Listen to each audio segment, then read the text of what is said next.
তুমি আমাকে রাত্রটা তোমার দেহটা আমাকে দিবা, আমি দেহ ব্যবহার করব।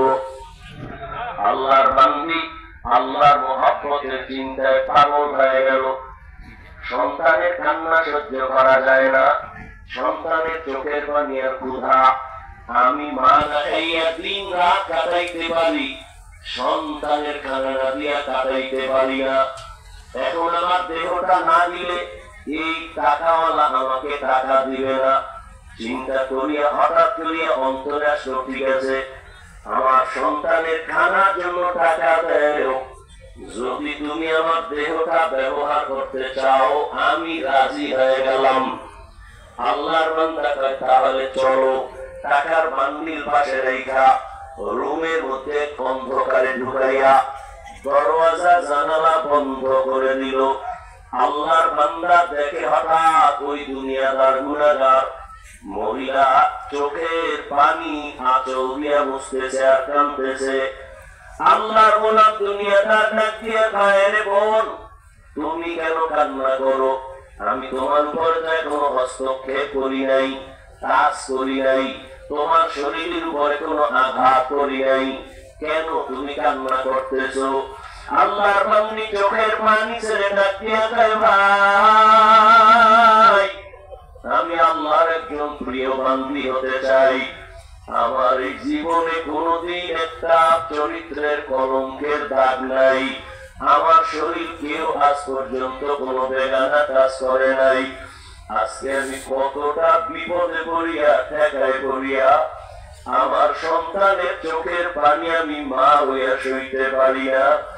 আমার সন্তানের ক্ষুধা তৃষ্ণায় পাগল হইয়া আমি তোমার দরবারে আসছি।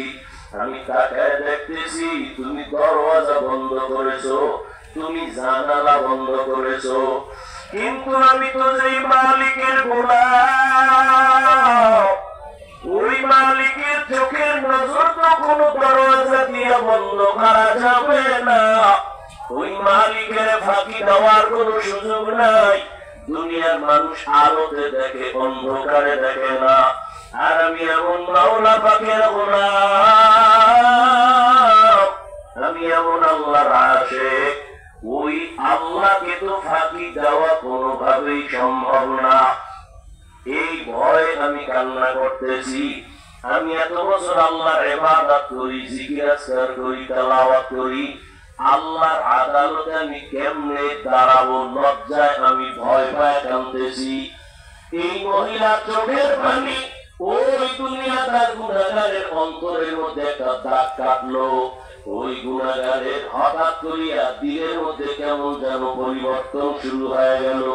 ওই আল্লাহর বান্দা ডাক দিয়ে কয়, ও আল্লাহর বান্দি তুমি মাত্র জীবনে একটা পুরুষের সামনে দাঁড়াইছো বেগানা, বেগানা এখনো তোমার শরীর কাজ করে নাই, এর মধ্যেই তুমি কান্না করতেছো। আল্লাহর ভয় তোমার মধ্যে এত বেশি, তাহলে আমিও তো একটা মানুষ, আমি তো জীবনে কত মেয়ে গায়ে হাত লাগাইলাম, কত বেগানার সাথে অপকর্ম করলাম, তাহলে তুমি যদি একজনের সামনে এসে এত ভয় পাইয়া কান্না করো, আল্লাহর আযাবের ভয়, আমি তো জীবনে কম অন্যায় করি নাই, আমার চোখ দুইটা বন্ধ করে তাকায় দেখতেছি আমার গুনাহ ছাড়া জীবনে কিছু নাই।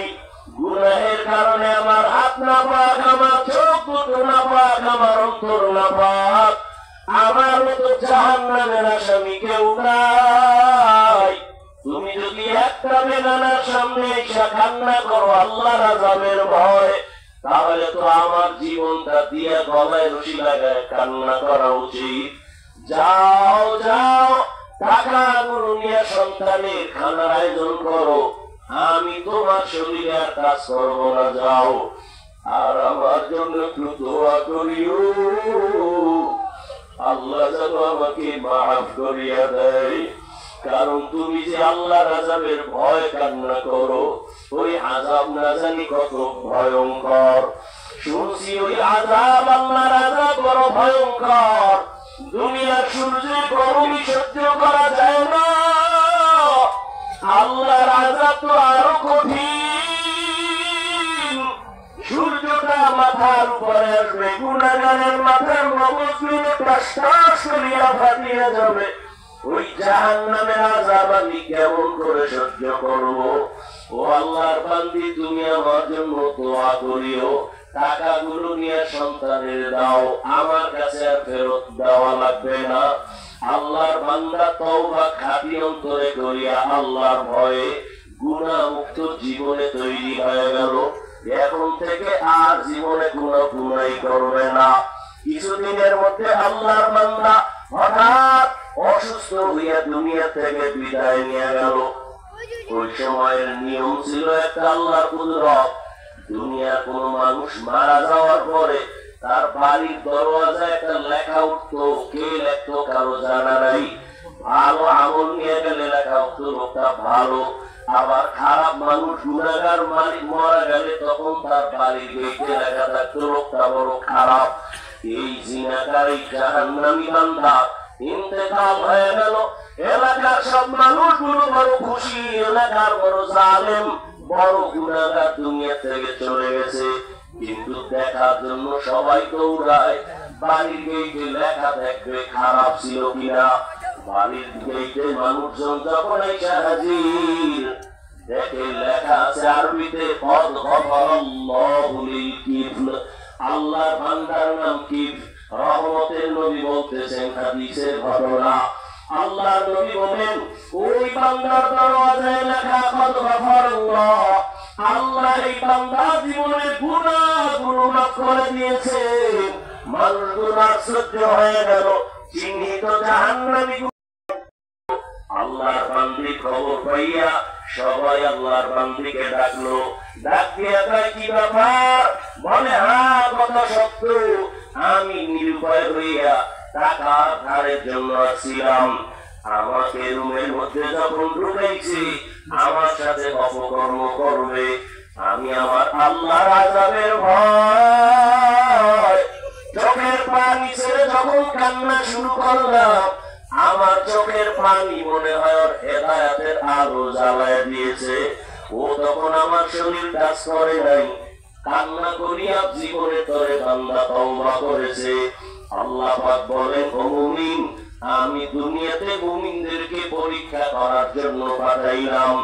আল্লাযী খালাকাল মাউতা ওয়াল হায়াতা লিয়াবলুয়াকুম আইয়ুকুম আহসানু আমালা ওয়া হুয়াল আজিজুল গফুর। আল্লাহ পাক বলেন, আমি আমলের পরীক্ষার জন্য পাঠাইলাম। আল্লাহ পাক রব্বুল আলামিন পাঁচটা জিনিসের দ্বারা পরীক্ষা নেবেন। এক নম্বরে ভয়, দুই নম্বরে ক্ষুধা। আল্লাহ পাক খানা না দিয়া ক্ষুধা তৃষ্ণা দিয়া পরীক্ষা নেবেন। স্বয়ং রহমতের নবী, যেই নবী দোয়া করলে উহুদ পাহাড় স্বর্ণ হয়ে যাইত, কিন্তু না, আমার মায়ার নবী জীবনে তো কষ্ট করেছে, কোনদিন দোয়া করে না ধনী বানায় দাও। মায়ার নবী আর উল্টে দোয়া করেন, হে আল্লাহ, আমাকে গরিবী হালাতে বাঁচাইয়ে, আমাকে গরিবী হালাতে মরণ দিয়েন, হাসরের ময়দানে গরিবদের সাথে হাসর করাইয়েন। নবী বলেন, ও গরিবেরা, বড় লোকের বাড়ি গাড়ি দেখে আফসোস করিও না, কিয়ামতের ময়দানে বড় টাকাওয়ালা বাড়িওয়ালার 500 বছর আগে গরিব আল্লাহ জান্নাতে চলে যাইবা। আল্লাহ পাক গরিবদেরকে, মুমিনদেরকে পছন্দ করে পরীক্ষা নিবেন। আল্লাহ ক্ষুধার মাধ্যমে পরীক্ষা নিবেন। রহমতের নবী যদি না খাইয়া পেটে পাথর বাঁধতে পারেন দিনের জন্য, একদিন আর দুই দিন না, নবীর আপন বংশের দুশমনেরা 3টা বছর শিয়াবে আবু তালিবের মধ্যে নবীকে গৃহবন্দী করে রাখিয়া নবীর খানা দেয় না, পানি দেয় না। মায়ার নবী গাছের পাতা চাবাইয়া চাবাইয়া খাইয়া পেটের ক্ষুধা নিবারণ করেছেন। আল্লাহ পাক বলেন, এইভাবে আমি পরীক্ষা করব 5টা জিনিসের মাধ্যমে। কামিয়াব হওয়ার জন্য একটা পুঁজি লাগবে, পুঁজির নাম হলো ধৈর্য। এই ধৈর্য অর্জন করার জন্য আহলুল্লাহ, আল্লাহ ওয়ালাদের সোহবত, এজন্যই এখানে আসা। আল্লাহ রাব্বুল আলামিন সাবিরিনদের অন্তর্ভুক্ত করে সমস্ত পরীক্ষায় ঈমানের সাথে পাশ করার কামিয়াব হওয়া তৌফিক আল্লাহ আমাকে আপনাদের সকলকে দান করুন, আমিন। ওয়া আখিরু দাওয়ানা আলহামদুলিল্লাহি রাব্বিল আলামিন। আসসালামু আলাইকুম ওয়া রাহমাতুল্লাহ।